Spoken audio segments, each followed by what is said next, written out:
Today, of course, is Veterans Day, and we are recognizing a Washington County man who served 6.5 years in the Army. He says he wanted to find a way to give back to local veterans struggling with PTSD. Tonight, Amy Wadas shares his mission with us. This is a CBSN Pittsburgh special presentation. I was in the Army right out of high school. I graduated in 1998, showing my age a little bit. Right out of high school, I went into the Army, and I was in the Army until 2004. Okay.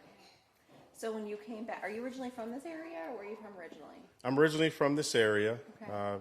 about 20 minutes down the road from here. Okay. So when you came back, I mean, I know you were telling me a little bit ago that you had a lot of, issues with PTSD, and you still are dealing with PTSD, and I mean, you deal with depression and anxiety too.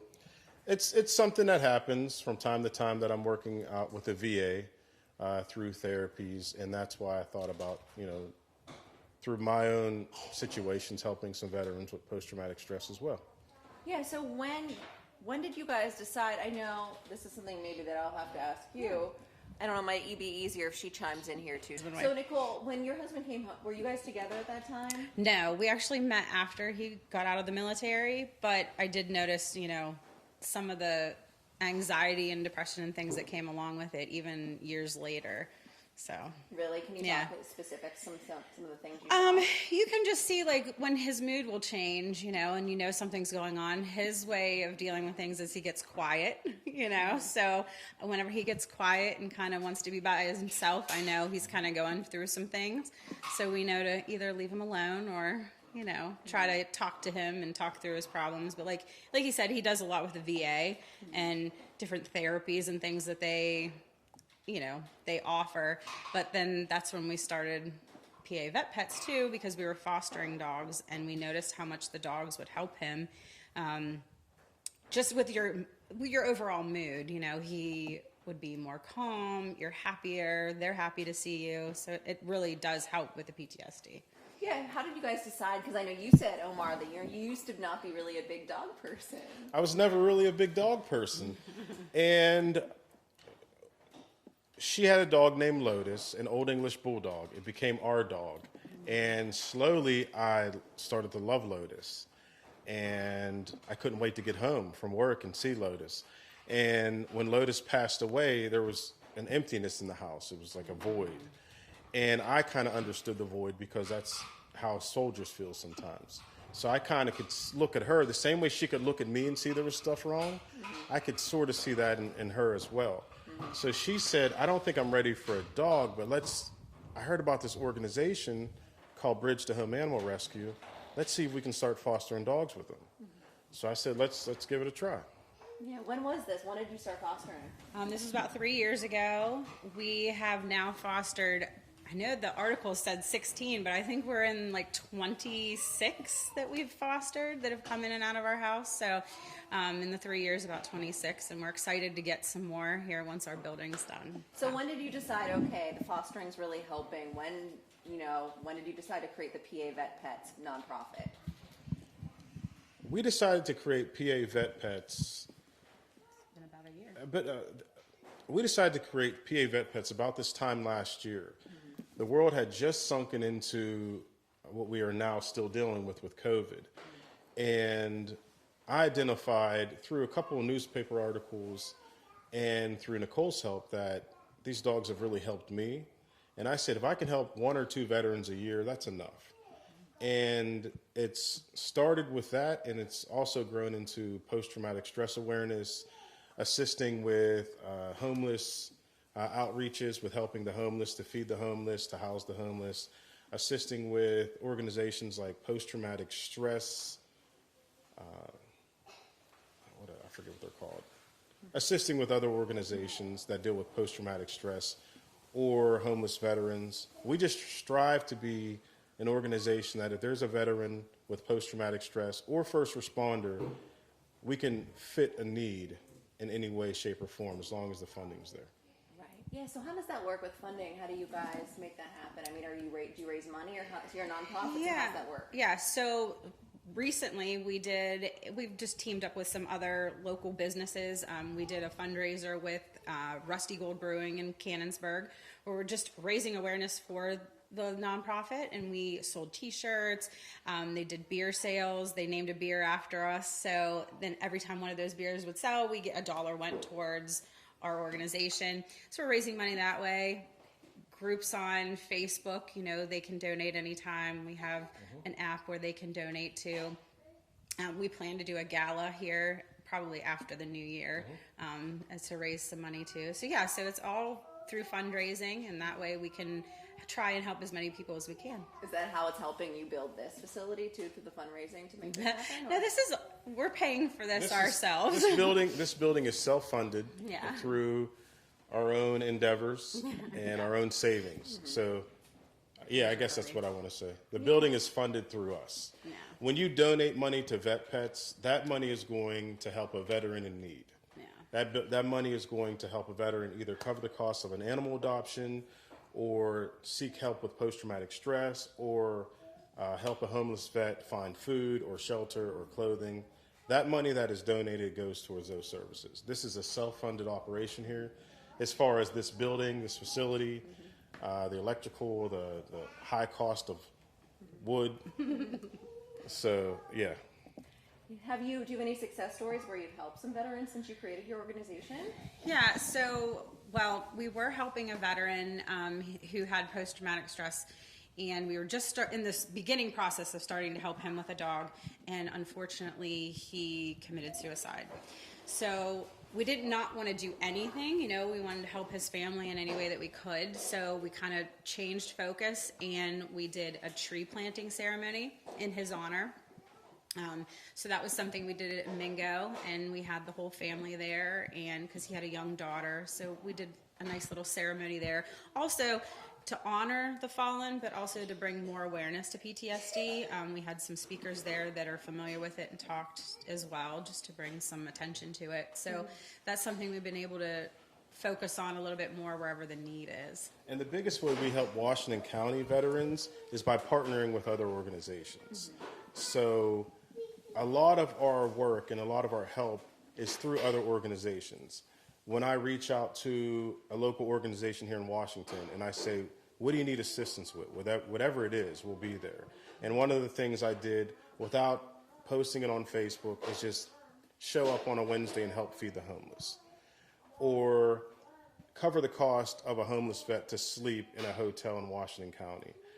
A lot of that stuff they don't want us to post. They don't want us to post pictures of them, for bragging rights, but that's how we help. Some of our best work is unsung work, if that makes any sense. Because a homeless veteran or somebody down on their luck, they don't always want the camera, the lights, the glitz, the glamour. They just want a place to sleep for the night. They just want pointed in the right direction, whether it's food or assistance. Washington County has a great Washington Veterans Associations, great organizations. So if we can just point people in their direction, and then in turn they can point people back to us, that's the greatest impact we can have here in Washington County. Have you been able to help anyone else yet, or is that the goal to help more? That's the goal. So we need to raise more money. Obviously, once we have our building done, we'll be able to do a little bit more. But yeah, so we need to raise money so that we can be there for as many people and try to help as many dogs and veterans in the process. So yeah, this is kind of like a twofold. You get to help Yeah. dogs get homes, yeah, and you're helping veterans at the same time Yes, with their PTSD. exactly. And that's how it was designed. She was a foster dog mom. I'm a veteran, and I wanted to help veterans with post-traumatic stress. We also wanted to save as many dogs as possible. So that's the mission. We're going to continue on with that mission in any way that we can fill that need. So what, are you partnering with like the local Humane Society, or who? So we do. We can help with the Humane Society. So any veteran that finds a dog out there that they want to adopt, then they can contact us, and that's kind of where we would step in. We like them to try and pick the dog because, it's a touchy thing where, you need to make sure the attitudes and things match, the personalities match up. So Humane Society, we work a lot with Bridge to Home Animal Rescue because that's who we foster with. There's Angel Ridge. There's a lot out there. So if people get in contact with us, we can put them in contact with all the local, rescues in the area. And that is one of the best things we can say today is we are here for you. Whether you're animal rescue or whether you're a veteran in need, seek us for your support, and we are here. we want animal rescues to know that if a veteran applies and they already cover the cost of an adoption, reach out to us and we will cover the cost of basic training. We will cover the cost of maybe food for 6 months for a veteran with post-traumatic stress. In any way, shape, or form that we can help a veteran out, we'll be there. Is this specifically just for veterans with PTSD, or I know it's a PTSD awareness that you're focusing on? Any veteran. And any veteran with post-traumatic stress, but if you're a first responder, a lot of what we have been doing is finding out during this COVID pandemic that we have to shift gears. A lot of people have been shut indoors. A lot of people that normally might not have post-traumatic stress, like teachers, nurses, they might have signs of post-traumatic stress also. So if the funding's there, we would like to help. That's the goal down the road. That is Help the more people, ultimate not goal. just veterans and first responders. Exactly. Wow, that's awesome. So you're in the process of making this happen. Talk about your facility. The structure's up. What would you like to do with this? So this room here will be mostly for when we foster dogs. So it's going to kind of look like a living room because we want it to have like they're already in a home. It's an easier transition than like a kennel situation. So this room will be for the dogs, and then over here will be office space. He'll have an office for his stuff. I'm also a real estate agent, so I'll have an office in there. And then some areas for our kids too, because they like to be involved as much as possible, and they do their own little filming. So. Yeah, so that's what we're... The overall idea is when you see this place finished, it looks like a living room. It doesn't look like a big cage. It will never look like a big cage. It looks like a living room setting. The same way when we started fostering dogs, they were in our home. It's the same way this facility will be. So will these dogs that are fostered here be for your family, or will these be dogs from the shelters that you foster out? They'll be from Bridge to Home Animal Rescue, because that's who we personally foster through. So we'll get them from them, and they come straight to your home. They don't have a facility. Okay. They just are all fostered within the home. The dogs that you guys foster. Yeah. So dogs that veterans want, they'll just get it directly from the shelter. Or they could come to us as well. So if we have a dog, we usually post it on Facebook, and then the people that want to adopt, they send us the applications, and then we go through the applications. So if they're a veteran, they definitely let us know, and then we'd be able to cover those adoption fees if everything works out. Have you been able to foster out any dog, or would it be fostering for other people, or would it be they adopt and actually own the dog? Yeah, they just adopt. So Have you been able to adopt out any dogs, any veterans yet? Yeah, we have adopted a couple. We have, and then we have a couple waiting too. One of the things that happens is some veterans don't want the cost of their adoption covered. So one of our primary focuses is to cover the cost of an adoption. We have fostered dogs to veterans, but they didn't want the cost of the dog adoption covered. So another way they can help is just by giving us a donation to help out another veteran. Hope that helps. Yeah, no, definitely. I mean, so ultimately the goal is, I think PTSD is something that a lot of people don't always talk about. And we have a ton of veterans in our area. Yeah, it's one of the highest areas. And PTSD, I mean... Yeah, Washington County alone has one of the highest concentration of veterans, so that's why this service is needed. The PTSD part of it is just a small part of ways that we can help veterans in this area, but there are great organizations in Washington County, and I can't do it without them, and I would love for them to one day say that we are an extension of their services as well. Yeah, why is it so important to spread awareness and help veterans with PTSD? I just see, because I understand it. Yeah. It is important because I deal with it. I understand it. I understand that we have lost veterans. Her T-shirt says 22 veterans a day take their lives in veteran suicide.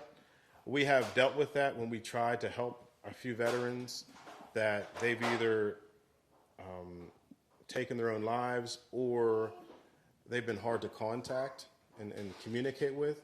So our job is to ramp up and do as much as we can. And if we can get more community action, more fundraising, that's exactly what we'll do. You still deal with PTSD? I still deal with signs of PTSD. I believe the dogs have helped. But I still deal with, the stresses of life that anyone else would deal with. Right. I noticed that, for him personally, when we're in crowds. So like the loud noises, too much noise in crowds. I know he has ringing in the ears and stuff, so it's hard to be in crowds. I've noticed that too. So I don't know.